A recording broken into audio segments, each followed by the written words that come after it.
નમસ્કાર મિત્રો, ખાસ કરીને આજના વિડીયોમાં આપણે પવન, તાપમાન અને વરસાદ વિશેની ખૂબ અગત્યની માહિતી આપવાની છે. પણ સૌપ્રથમ હું આપણે જણાવી દઉં કે આવતીકાલે હું ટંકારાના મિતાણા ગામે મિતાણા ચોકડીએ ખેડૂતોને મળવા આવી રહ્યો છું. એટલે કે તારીખ 20/5/2026 અને બુધવારના રોજ સમય છે સાંજે 5 વાગ્યાનો. મિટિંગનું સ્થળ રહેશે મોમાઈ સ્ક્વેર કોમ્પ્લેક્સ, દુકાન નંબર 7-8, ગામ મિતાણા ચોકડી, તાલુકો ટંકારા અને જિલ્લો મોરબી. ત્યાં આપણે ન્યૂ શ્રીનાથજી એગ્રોનું ઓપનિંગ છે ને આ ઓપનિંગ નિમિત્તે ત્યાં ખેડૂત મિટિંગનું આયોજન કરેલું છે. એટલે આવતીકાલે 20/5/2026ના રોજ સાંજે 5 વાગે દરેક ખેડૂત ભાઈઓને પધારવા માટે મારું ભાવભર્યું આમંત્રણ છે. હવે ખાસ કરીને જે વરસાદ વિશેની માહિતી આપવાની છે એ પહેલાં આપને જણાવી દઉં કે હવે પવનની ઝડપ છે એમાં થોડોક વધારો થવા જઈ રહ્યો છે.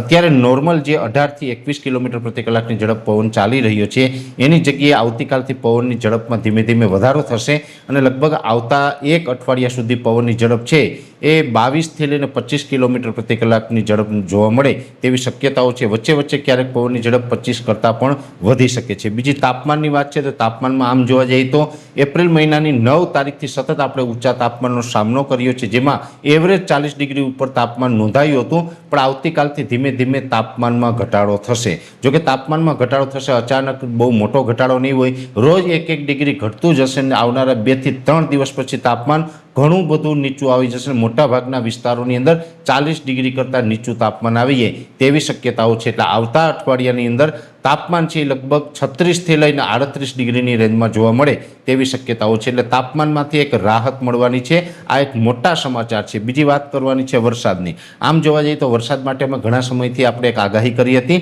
કે લગભગ આપણે 19-20 તારીખથી રાજ્યની અંદર છૂટાછવાયા સામાન્ય વરસાદની શક્યતાઓ છે, જેની અંદર હવે આપણે જોવા જઈએ તો આજે 19 તારીખ છે, આવતીકાલથી 20 તારીખથી વરસાદની શક્યતાઓ પણ છે. એની અંદર પણ જે અત્યારે નૈઋત્યનું ચોમાસું છે એ સમય કરતાં વહેલો આગળ વધી રહ્યું છે. અત્યારે શ્રીલંકાના 50% જેવા વિસ્તારોને કવર કરી ચૂક્યું છે અને નૈઋત્યનું ચોમાસું આગળ ચાલી રહ્યું છે, જેમાં ખાસ કરીને કેરળ પાસે એક અત્યારે સિસ્ટમ છે.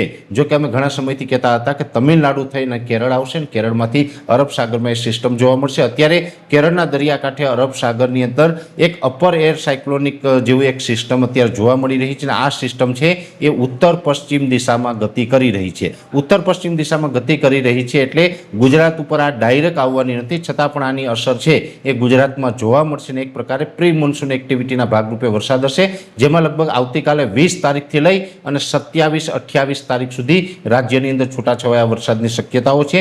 જેમાં સૌથી વધારે આની અસર છે એ સૌરાષ્ટ્ર અને દક્ષિણ ગુજરાતના વિસ્તારોની અંદર જોવા મળે તેવી શક્યતાઓ છે. ખાસ કરીને સૌરાષ્ટ્રના દરિયાઈ કાંઠાના ભાગોને પ્રભાવિત કરી શકે છે. જોકે આ વરસાદ હશે એ સાર્વત્રિક નહીં હોય, એકદમ છૂટાછવાયા હશે અને અમુક જગ્યાએ એકદમ સામાન્ય ઝાપટા પડે, અમુક જગ્યાએ ઝાપટા કરતાં થોડોક વધારે વરસાદ પડે તેવી પણ શક્યતાઓ છે. જે વિસ્તારની અંદર થંડરસ્ટોર્મ એક્ટિવિટી થાય ત્યાં ગાજવીજ અને પવન સાથે પણ થોડુંક વરસાદની માત્રા વધુ રહી શકે છે. એટલે અમુક વિસ્તારમાં એકદમ સામાન્ય તો અમુક વિસ્તારની અંદર થોડુંક વરસાદની તીવ્રતા છે એ વધારે જોવા મળે તેવી શક્યતાઓ છે. એટલે સાર્વત્રિક નહીં હોય, જેની દરેક મિત્રોએ નોંધ લેવાની છે. એકદમ છૂટાછવાયું હશે અને આજે આવતીકાલે 20 મેથી લઈ અને 27-28 મે સુધી આ પ્રી મોન્સૂન એક્ટિવિટી થશે.